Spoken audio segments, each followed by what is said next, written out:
Welcome to The Daily Decant, your 5-minute briefing on the world of wine.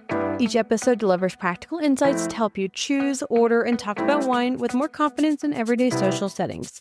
Let's get into today's decant. Today we're talking about the wine that lives forever in Barolo's shadow, which is genuinely unfair because Barbaresco is one of the most remarkable wines Italy produces. Same grape and same region, but just a different zone, and a meaningfully, sometimes dramatically different personality.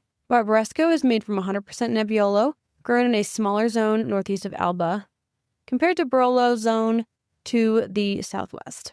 The geographic position matters. Barbaresco sits closer to the Tenero River, which moderates temperatures and creates slightly warmer conditions than the Barolo zone. The result is Nebbiolo that ripens a little more fully, producing wines with a slightly softer tannic profile and more immediately expressive fruit. The aging requirement also reflects this. Barbaresco needs 26 months minimum before release compared to 38 for Barolo. This makes it much more accessible in its youth without sacrificing any of the grape's essential complexity. For someone new to Nebbiolo, Barbaresco is often the better starting point. The zone has 3 communes, and all 3 are worth knowing.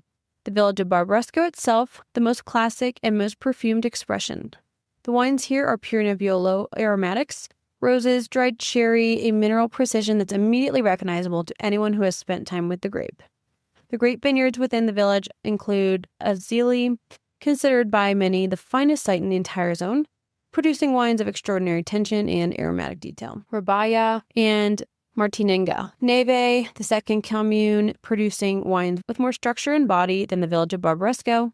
The soils here have more Helvetian limestone content, similar to the more powerful communes in the Barolo zone, and the wines reflect it. They're more tannic, more earthy, and they need more time in the bottle. The Santo Stefano vineyard within Neve is one of the most legendary crus of the entire region. Bruno Giacosa's single vineyard Barbaresco from Santo Stefano in great vintages, particularly with the red label that signals a Reserva, is one of the most sought-after and profound wines that Italy produces. Treviso is the third and smallest commune, producing wines of real finesse and increasing critical attention. Less well-known than the other 2, which means the prices haven't caught up yet with the quality. Look for bottles from El Biocogno and Adanata from this commune.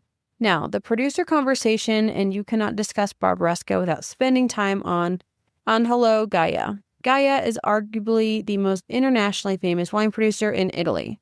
He was among the first to bring serious international attention to Piedmont in the 1970s and 80s, introduced Barrique to the region, planted Cabernet Sauvignon and Chardonnay on Langhes hillsides, and fundamentally reshaped the international perception of Italian fine wine.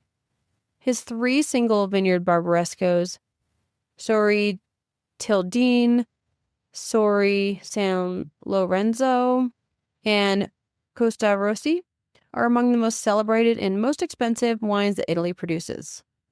Worth trying if you ever get the chance, but the price point is stratospheric.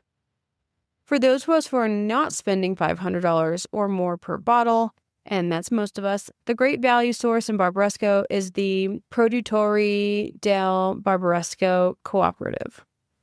This is a cooperative of 56 grower families who pool their grapes to produce wine under a single label, and the results are genuinely extraordinary. Their standard Barbaresco is one of the best $30 to $50 wines in all of Italy. Their 9 single vineyard Reservas are released only in great vintages, including bottles from Azzili, Rabaya, and Monte Stefano. Benchmark expressions of the appellation at prices that seem almost unreasonably low, given the quality. This is the producer I recommend without hesitation to anyone who wants to truly understand Barbaresco.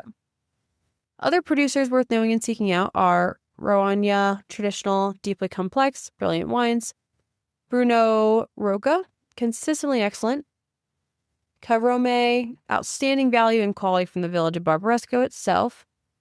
And the practical takeaway today is that if you've been exploring Barolo and want to try something equally profound but more approachable in its youth, Barbaresco is your next move. Start with the Produttore del Barbaresco, drink it 5 years from vintage, and you'll understand exactly what the fuss is about. Tomorrow, we'll talk about the wines that fill Piedmont dinner tables every night. You won't want to miss it. That's today's Daily Decant.